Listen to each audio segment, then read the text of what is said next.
Good morning friends, শুভ নবমী দিয়ে শুরু করছি আজকে নতুন একটা ব্লগ। আমি Priyanka, life with Shankar and প্রিয়াঙ্কাতে নতুন একটা ট্যুর ব্লগ নিয়ে চলে এসেছি। আজ সকাল বাজে 6:30 আর আমি আদিত্রি আর আদিত্রির পাপা আমরা সবাই চলেছি আজকে হায়দ্রাবাদ বেড়াতে।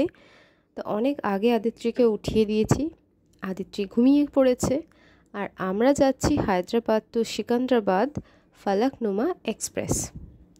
আমরা ফার্স্ট ক্লাস টুটা সবই বুক করেছিলাম, কিন্তু যাব কি যাব না এই প্ল্যান করতে করতে সব টিকিট ক্যান্সেল করি।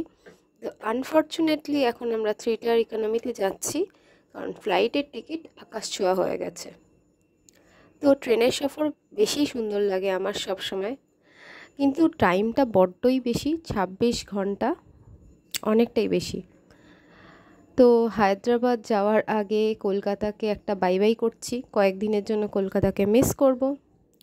কলকাতা আস্তে আস্তে জাগছে, এখন বাজে 7:15, বড় ঘড়িতে দেখলাম।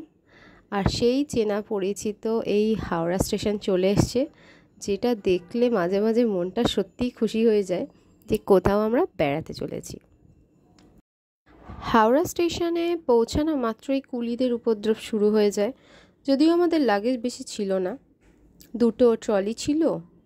আদিত্রি তো নিজের ট্রলি নিজেই ক্যারি করছে আজকাল, আর বাদবাকি কয়েকটা জিনিস ছিল। তো আমাদের ট্রেন অলরেডি এসে গেছে। আমরা 45 মিনিটস মতো বসেছিলাম, একটু চা কেক এইসব খাচ্ছিলাম ওয়েটিং লাউঞ্জে। তো তারপরে আমাদের ট্রেন তো চলেই এলো। আমরা ট্রেনের সামনে দিয়ে আস্তে আস্তে অনেকটা সামনে ইকোনমি ক্লাস ছিল, কারণ আর কোনো টিকিট আমরা অ্যাভেলেবেল পাইনি, অনেক চেষ্টা করা হয়েছিল। তো যাই হোক, সকালের ব্রেকফাস্টে আদিত্রি খাচ্ছে এখন ব্রেড জ্যাম, আমি ব্রেড জ্যাম নিয়ে এসেছিলাম। আর লাঞ্চ যেহেতু আমি নিয়ে এসেছি, আজকে প্যান্ট্রি কার্ট থেকে নেব না, কারণ আদিত্রি এর আগের বার খাইনি কোনো খাবার। তো আমি এগ কারি আর রাইস সাথে নিয়ে এসেছিলাম।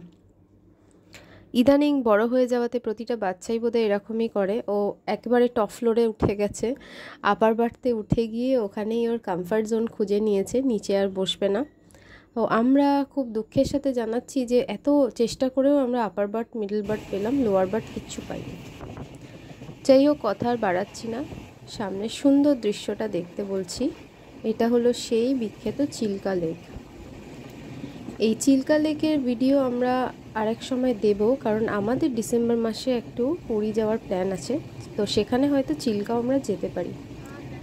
প্রতিটা জায়গায় আমরা বারবার যাই এবং সেই জায়গাতে বারবার নতুন কিছু করে এক্সপ্লোর করতে থাকি, সেই জন্যই এক্সপ্লোরারদের এত কাজ।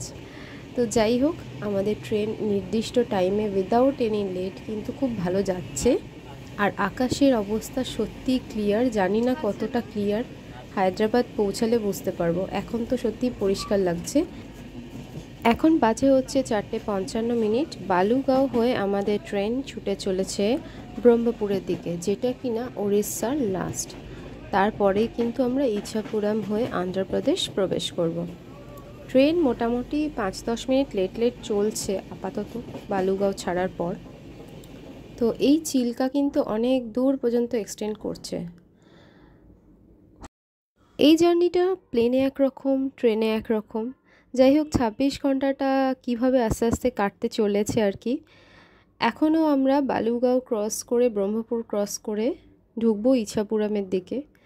তো এই চিল্কাও আমাদের সাথে সাথে কিন্তু চলেছে। আর এই দৃশ্যটা সত্যিই আমি মিস করতে চাইছিলাম না, তাই অনেকক্ষণ দরজার ধারে দাঁড়িয়ে রেকর্ড করলাম। এরপর আমরা আস্তে আস্তে ঢুকবো হচ্ছে অন্ধ্রপ্রদেশের দিকে। আদিত্রির সাথে থাকলে তো অনেক কিছুই আমি ভিডিও করতে টাইম পাই না, আর ওকে সামলাতে সামলাতেই চলে যায়। তো যাই হোক, আমরা সন্ধ্যাবেলাটা ভালোই কাটিয়েছি, আর রাত্রে আমরা প্যান্ট্রি থেকেই খাবার নিয়েছি। অবশেষে সব কাটিয়ে কিন্তু 10:30 নাগাদ সিকান্দ্রাবাদ পৌঁছে গেলাম। আমাদের জার্নি খুব ভালো ছিল। ফাইনালি আমরা চলে এসেছি সিকান্দ্রাবাদ ইস্ট মেট্রো স্টেশনে। Hello Aditri. Hello hello Aditri. Secunderabad থেকে আমরা দুর্গম চেরুভু নামার কথা ছিল, কিন্তু মাধাপুর নামবো, আর সেখান থেকেই আমরা উবের বা র্যাপিডো নিয়ে আমাদের হোটেল কাইজেন স্মার্ট সিটিতে পৌঁছে যাব। দেখেই বুঝতে পারছেন ফটোটা আমরা কোয়াইট হ্যাপি, বেড়াতে যাওয়া নিয়ে কোয়াইট এক্সাইটেড। তো পরের এপিসোডের দিকে অবশ্যই চোখ রাখবেন। এখনের মতো বাই বাই, ভালো থাকুন। সবাইকে জানাই শুভ বিজয়ের শুভেচ্ছা।